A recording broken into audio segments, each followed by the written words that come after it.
बिस्मिल्लाहिर्रहमानिर्रहीम। Fourth year class इस हफ्ते का तीसरा लेक्चर स्टार्ट करते हैं और आज हमने डिस्कस करना है वेलेंस बॉन्ड थ्योरी को, that how we can apply valence bond theory to the coordination compounds. Valence bond theory को टिपिकली कोऑर्डिनेशन पॉइंट्स के हवाले से डिस्कस करने से पहले थोड़ा सा हम डिस्कस कर लेते हैं वेलेंस बॉन्ड थ्योरी के मेन पॉइंट्स क्या हैं। वैसे तो आप लोगों ने ये थ्योरी केमिकल बॉन्डिंग के चैप्टर में बहुत डिटेल से पढ़ी है एंड आई होप कि आपको ये पॉइंट सारे जो हैं वो पता होंगे।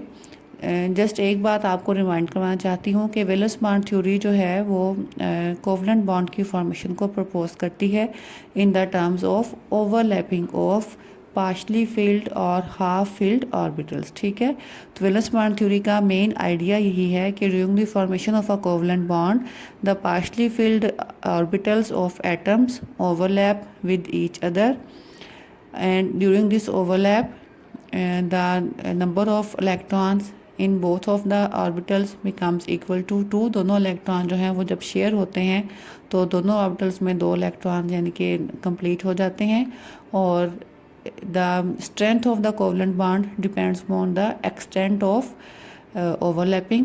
जितना effective overlap होगा उतना ही ज़्यादा कोवलेंट बॉन्ड जो है वो स्ट्रॉन्ग बनेगा और अगर ओवरलैप इतना इफ़ेक्टिव नहीं है तो फिर कोवलेंट बॉन्ड की स्ट्रेंथ जो है वो ज़्यादा नहीं होगी।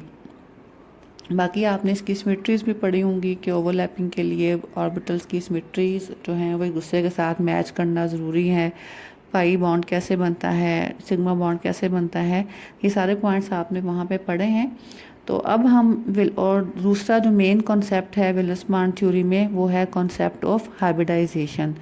वो भी आपने श्योरली पढ़ लिया है अपने केमिकल बॉन्डिंग के चैप्टर में, डिफरेंट टाइप की हाइब्रिडाइजेशंस भी पढ़ ली हैं। तो यही सारे पॉइंट्स जो हैं अब हमने अप्लाई करके देखने हैं कोऑर्डिनेशन कंपाउंड्स के ऊपर कि वेलेंस बॉन्ड थ्योरी के थ्रू हम किस तरह से कोऑर्डिनेशन कंपाउंड्स के स्ट्रक्चर को एक्सप्लेन कर सकते हैं। आइए इसको देखते हैं। Valence bond theory which was developed by professor Lee Pauling can be conveniently applied to explain the structure of coordination compounds. Salient features of this theory are as follows. When coordinating groups or ligands are approaching the central metal atom, जब हम ये वो points देख रहे हैं जो typically relate करते हैं कोऑर्डिनेशन कंपाउंड्स के साथ। ठीक है, फर्स्ट पॉइंट ये है कि जब लिगेंड्स सेंट्रल मेटल एटम को अप्रोच करते हैं या सेंट्रल मेटल एटम के करीब आते हैं, the electrons in the outer metal orbitals are disturbed and they undergo rearrangement in most of the cases।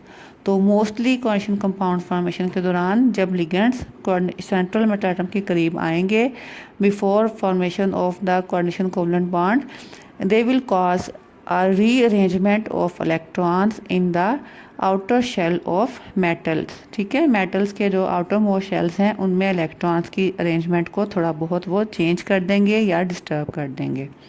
Second point is that the vacant metal orbitals either they are s, p or d, they accept a set of lone pairs of electrons from the ligands and establish coordinate covalent bond। The number of coordinate covalent bonds formed is just equal to the number of lone pairs of electrons donated by the ligands, or you can say it is equal to the number of ligands which are attached to the central metal atom। यानी कि जितने ligand central metal atom के साथ attach होते हैं उतने ही आप कह सकते हैं कि कोऑर्डिनेट कोवलेंट बॉन्ड बनते हैं, या ज़्यादा एक्यूरेटली ये है कि जितने number of electron pairs ligands donate करेगा सेंट्रल मेटल एटम को उतने ही कोऑर्डिनेट कोवलेंट बॉन्ड बनेंगे between the ligands and central metal atom. Third point of the theory is that the orbitals of central metal atom which accept the lone pairs of electrons from ligands are hybridized। जो outer most orbitals हैं metal atom के जिन्होंने electrons pair accept करने हैं ligand से वो hybridise form में होंगे। The possible geometrical shape of the coordination compound is determined by the type of hybridization which is found in the central metal atom। For example, if the hybridization is sp, the structure of the compound will be linear। If it is sp3, the structure is tetrahedral. If the type of hybridization is dsp2, then it will be in square planar shape.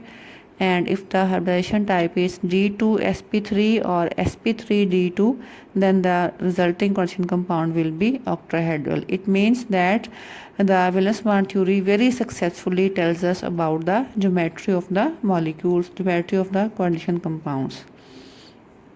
अब हम next apply करेंगे कि Wheeler-Smart theory को different coordination compounds के ऊपर कि कौन कौन से इनके स्ट्रक्चरल एस्पेक्ट्स हम यहाँ से एक्सप्लेन कर पाते हैं। हमने अप्लाई करना है Wheeler-Smart थ्योरी को दो टाइप के कम्प्लेक्सेस पे, ऐसे कम्प्लेक्सेस जिनका कोऑर्डिनेशन नंबर 6 है, और सेकेंडली ऐसे कम्प्लेक्सेस जिनका कोऑर्डिनेशन नंबर 4 है। तो पहले हम इसको अप्लाई करेंगे 6 कोऑर्डिनेशन नंबर पे और उसके बाद फिर हम इसको 4 वालों पे अप्लाई करके देखेंगे। 6 कोऑर्डिनेशन नंबर वाले कम्प्लेक्सेस में हमने दो एग्जांपल्स देखनी है, complex of cobalt with 6 ammonia ligands and complex of cobalts with 6 fluoride ligands। दोनों में अगर आप देखें तो 6 लिगेंड्स हैं, पहले में अमोनिया के लिगेंड्स हैं 6, दूसरे में फ्लोराइड लिगेंड्स हैं 6, और both of these complexes are using the type of hybridization D2sp3। So based upon that hybridization scheme, the geometry of the complex will be octahedral। और इन दोनों complexes में कोबाल्ट की ऑक्सीजन स्टेट जो है वो +3 है। अच्छा, मेटल एटम की ऑक्सीजन स्टेट हम कैलकुलेट कैसे करते हैं ये हम पढ़ेंगे जब हम नोमेनक्लेचर पढ़ेंगे कोऑर्डिनेशन कम्प्लेक्सेस का, उस वक्त आप इसको डिटेल से समझ पाएंगे अच्छे तरीके से। तो इस Wheeler-Smart थ्योरी के ज़रिए से स्ट्रक्चर को एक्सप्लेन करने के लिए आपने स्टार्ट क्या करना है, स्टार्ट कैसे करना है। फर्स्ट ऑफ ऑल आपने देखना है सेंट्रल मेटल एटम की इलेक्ट्रॉनिक कॉन्फ़िगरेशन क्या है before the formation of complex and after losing the number of electrons. Cobalt का एटॉमिक नंबर 27 होता है, तो इसकी इलेक्ट्रॉनिक कॉन्फ़िगरेशन यूँ बनती है 1s2 2s2 2p6 3s2 3p6 3d7 4s2। अब क्योंकि फोर्थ शेल स्टार्ट हो चुका है, अगरचे इलेक्ट्रॉन्स मज़ीद नहीं है, तो 4p और 4d जो हैं वो वेकेंट होंगे।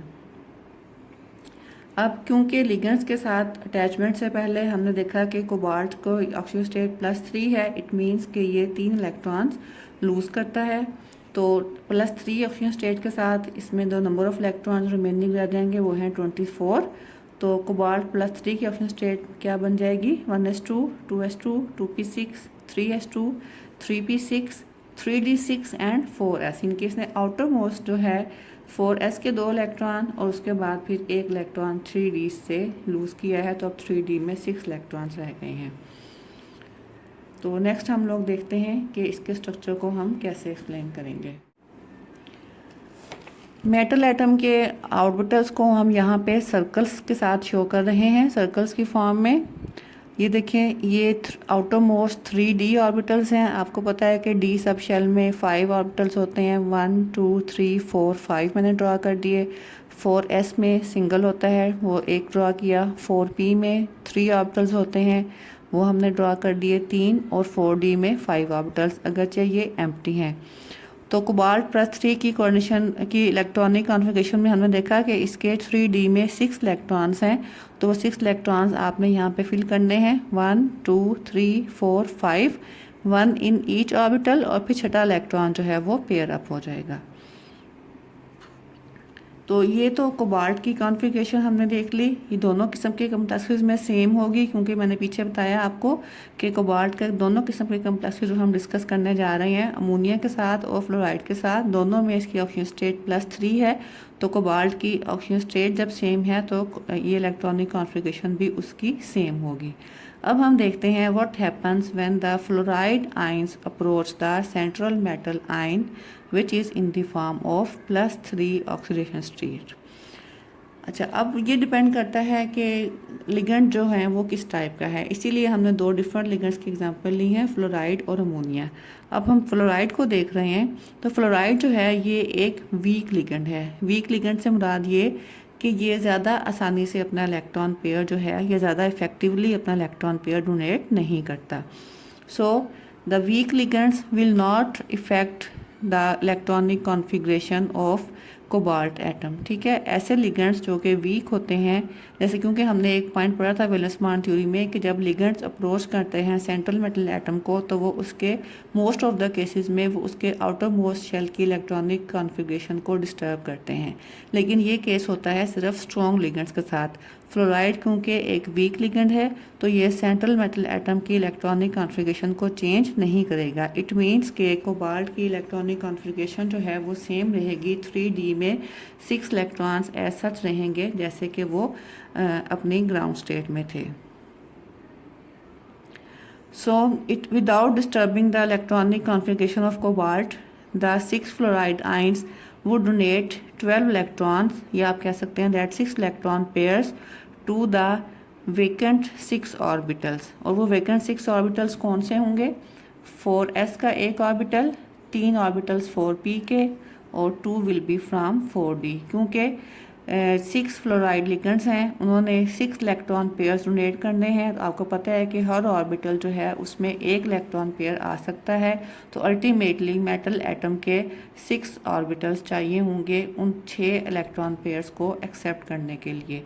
तो वो वेकेंट ऑर्बिटल्स कौन कौन से हैं? 4s, 4p और 2 फ्रॉम 4d। सो ये 6 ऑर्बिटल्स जो हैं they will combine to form a hybridization which we call as sp3d2 hybridization। देखिए इसमें एक s ऑर्बिटल इन्वॉल्व है, 3p ऑर्बिटल इन्वॉल्व हैं और 2d। So this type of hybridization will be called as sp3d2 hybridization।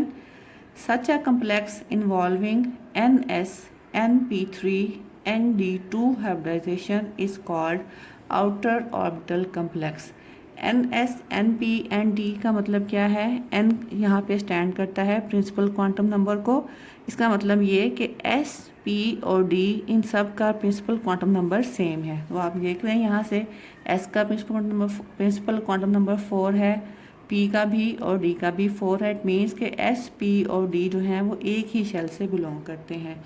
तो ऐसे complexes जिनमें S P और डी या जिनमें sp3d2 हाइब्रिडेशन इन्वॉल्व होगी और तीनों किस्म के जो ऑर्बिटल्स हैं एस पी और डी वो एक ही शेल से बिलोंग करेंगे, they will be called as outer orbital complexes.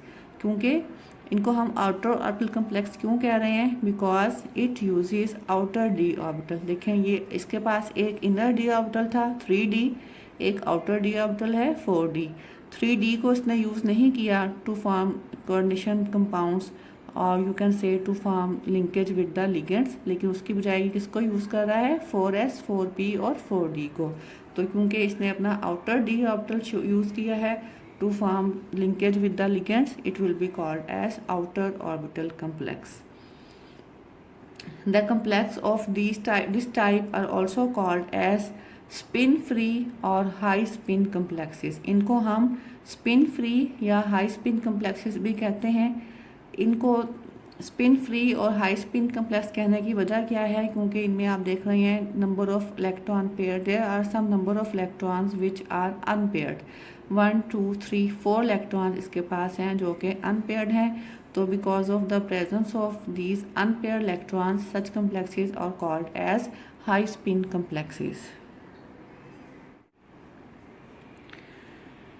Such complexes are also called as paramagnetic in nature. इनका बिहेवियर जो है पैरामैग्नेटिक होता है, क्योंकि हमने बहुत शुरू में पढ़ा था, आपको याद होगा कि ऐसे कम्प्लेक्सेस या ऐसे कंपाउंड्स जिनमें अनपेयर्ड इलेक्ट्रॉन्स होंगे दे will be showing paramagnetic behaviour. तो आप देख रहे हैं। और दूसरी बात ये कि extent of paramagnetic behaviour will depend upon the number of unpaired electrons. जितने ज़्यादा इलेक्ट्रॉन्स अनपेयर्ड होंगे उतना ही पैरामैग्नेटिक बिहेवियर स्ट्रॉन्ग होगा। तो यहाँ पे हमारे पास 4 इलेक्ट्रॉन्स अनपेयर्ड हैं। It means that this ligand is going to be strongly paramagnetic in nature.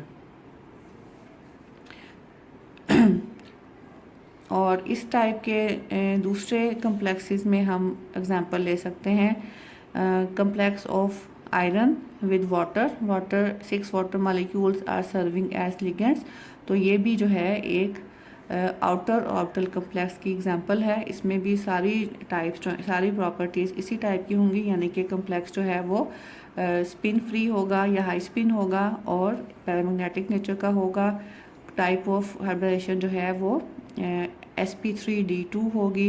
It will be called as outer orbital complex and shape will be octahedral. तो ये सारे एक्सपेक्ट्स हमने देखे कि जब हम वेलसमान थ्योरी को अप्लाई किया हमने 6 कोऑर्डिनेशन नंबर वाले कम्प्लेक्स पे that was the complex of cobalt with 6 fluoride ligands. So हमें क्या क्या प्रॉपर्टीज़ एक्सप्लेन की हैं वेलसमान थ्योरी ने। Number 1, it tells us about the type of hybridization.